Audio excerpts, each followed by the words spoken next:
नमस्कार साथियों, स्वागत है आपका आमजन न्यूज़ में। दोस्तों, आज आमजन न्यूज़ की टीम पहुंची हुई है शहर भिवानी में, जहां पर एक बाल आश्रम है, जहां पर असहाय बच्चों को जिनका कोई नहीं होता उन्हें रखा जाता है और जिन्हें कोई गोद लेना चाहता तो उन्हें वहां से बच्चे मिल सकते हैं। जो वहाँ के प्रधान हैं उनसे आमजन न्यूज़ चैनल की टीम बात करेगी और आपको बताएगी कि वहाँ पर बच्चों के साथ कैसा क्या व्यवहार किया जाता है, किस प्रकार से बच्चे वहाँ पर रहते हैं। तो सुनिए हमारे संवाददाता पवन कुमार की रिपोर्ट। देखते रहिए आमजन न्यूज़।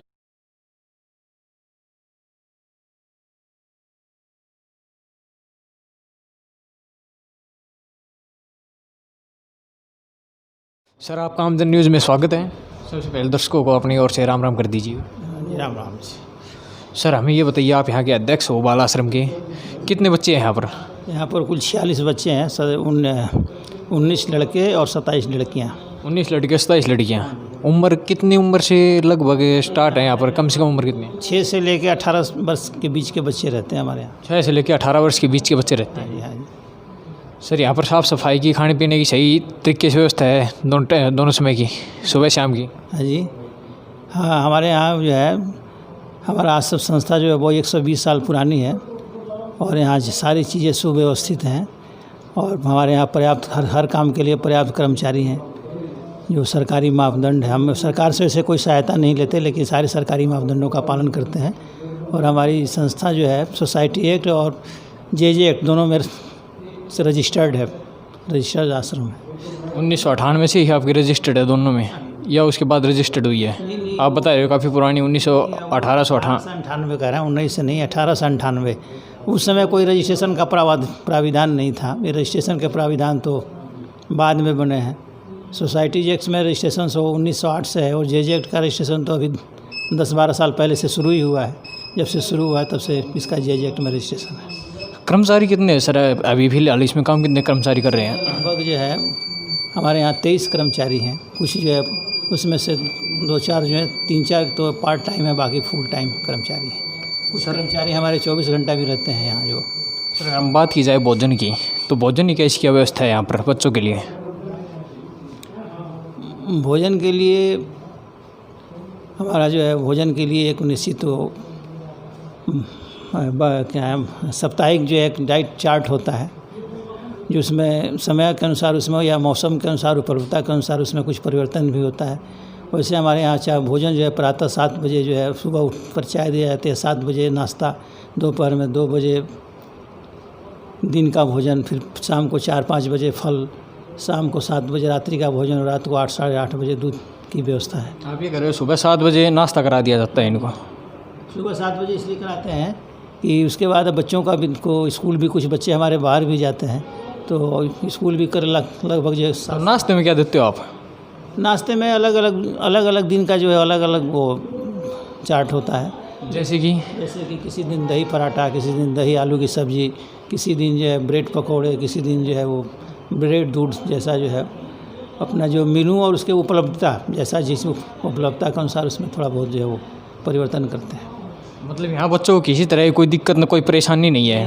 कुछ बच्चे ऐसे भी हो, कुछ बच्चे जो कि बीमार हो, किसी को बुखार हो, जुकाम हो, ऐसे कुछ बच्चे हैं? नहीं, वो ये तो होता ही रहता है। जो मनुष्य शरीर है तो कभी ना कोई बीमार पड़ते हैं। उसके लिए हमारे पास एक तो हमारे यहाँ एक डॉक्टर जो है 19 से आज से 40 वर्षों से रोज़ ही शाम को आते हैं। 3 बजे से 4 बजे तक एक परमानेंट सेवा भाव से आते हैं। एक चिकित्सक जो है शहर के, उनसे 3 बजे से लेकर 4 बजे तक रोज़ यहाँ आते बैठते हैं और जिसको इसी की जो छोटी मोटी समस्या है उसका निदान करते हैं। कोई बड़ी समस्या हो तो हमारे यहाँ से 1 किलोमीटर से भी कम पर, आधे किलोमीटर पर ही वो सरकारी चिकित्सालय है।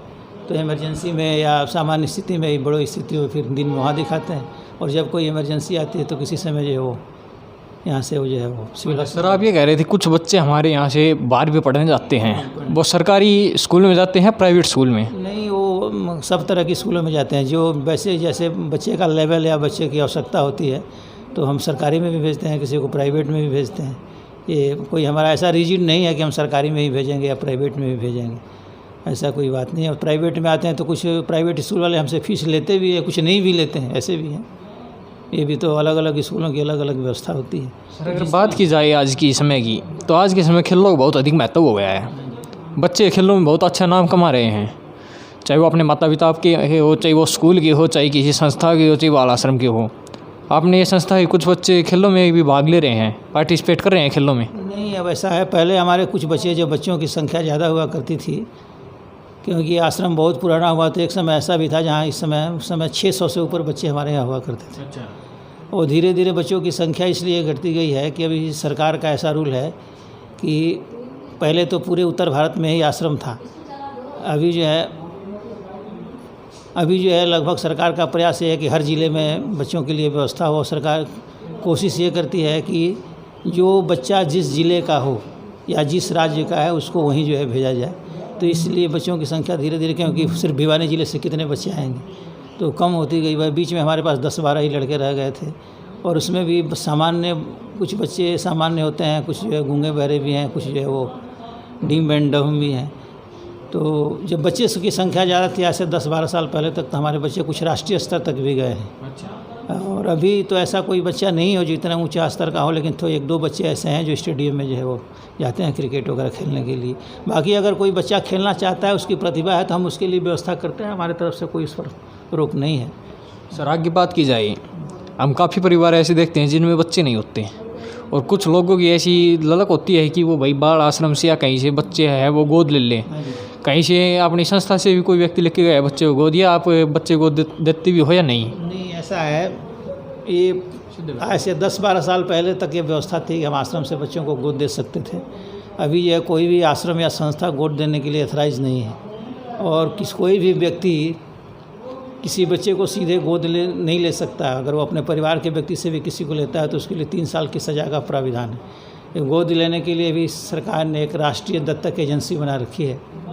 तो हमारे पास जो भी आते हैं तो वो वहाँ पर ऑनलाइन फार्म भरा जाता है, और गोद लेना और देना सरकार, अभी ये भी काम जो है सरकार का हो गया। अगर हमारे यहाँ कोई बच्चा ऐसा है जो गोद जाना चाहता है, तो हम उसकी लिस्ट जो है वो राष्ट्रीय गोद एजेंसी को भेज देते हैं। उसको किसको देना है, कहाँ देना है, वो सरकार का काम है। उसके अंदर हमारा कोई हस्तक्षेप है, ना हमारा कोई अधिकार है। हम ना किसी बच्चे को गोद दे नहीं सकते किसी को। जैसे कि मान लो अब कोई व्यक्ति आ गया यहाँ संस्था में कि भाई मेरे को एक बच्चा गोद चाहिए, हाँ, तो उसकी क्या प्रक्रिया रहेगी? नहीं, हम कोई प्रक्रिया नहीं उसको बताते। हम उसको सीधे सीधे जो है वो जो राष्ट्रीय दत्तक एजेंसी है उसका जो है वेबसाइट जो है बता देते हैं कि आप इस वेबसाइट पर जो है संपर्क करें।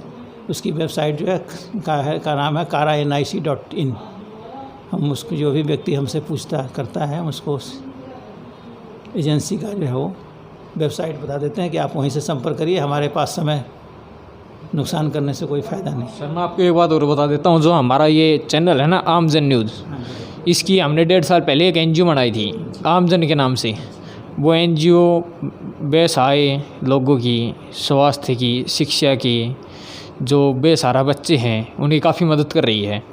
और इसी उद्देश्य से हमने चैनल बनाया है अभी 3 महीने पहले, कि भाई हम अपने पहले तो सामाजिक संस्था के माध्यम से हमने लोगों की आवाज़ उठाई, अब हम चैनल के माध्यम से लोगों की आवाज़ उठाएं। ये बहुत अच्छी बात है, क्योंकि आजकल जो है वो ये चैनल ही एक जो है सुगम साधन है पब्लिक तक पहुंचने के लिए, और आप इसका उपयोग जो है समाज सेवा के लिए कर रहे हैं।